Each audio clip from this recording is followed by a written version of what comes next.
Bonsoir mon cher Vincent. Mathieu. En attendant le marathon de Reims dimanche prochain, un autre marathon, cette fois dans les Ardennes et sur l'eau. Un marathon sur l'eau, mais aussi sous l'eau, puisqu'il a beaucoup plu du côté du lac de Béron, qui accueillait la finale de championnat de France de marathon en canoë-kayak.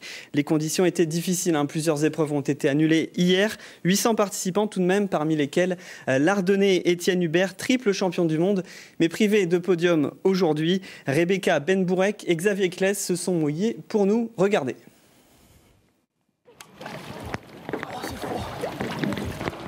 Il fait à peine 6 degrés, la pluie ne cesse de tomber, les coureurs du marathon biplace ne se découragent pas pour autant. C'est parti pour 2 heures de course, 22 athlètes parmi les meilleurs. Étienne Hubert, en maillot vert ici à gauche, fait partie de ceux-là.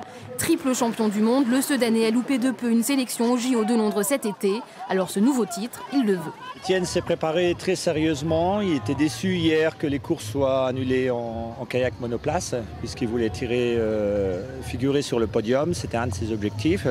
Donc je pense que sa motivation, il l'a remis sur cette course.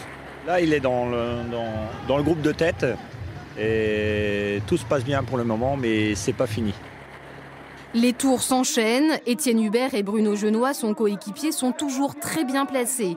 Mais dans la dernière ligne droite, les Sedanais se font distancer. Les conditions météo sont pénibles. Les 30 km du marathon ont même été réduits à 24. Quelques milliers de mètres qui auraient peut-être pu leur permettre de se rattraper. Les 2 kayakistes arrivent 6e. Ouais, on est un petit peu déçus, mais bon, voilà, on a fait ce qu'on pouvait et puis voilà, c'est le sport. Ce qui nous a manqué, je pense, c'est de l'entraînement.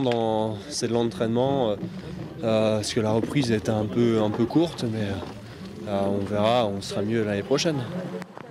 Sur 2 jours de compétition, 25 athlètes du pays sedanais étaient présents. Un seul est monté sur le podium.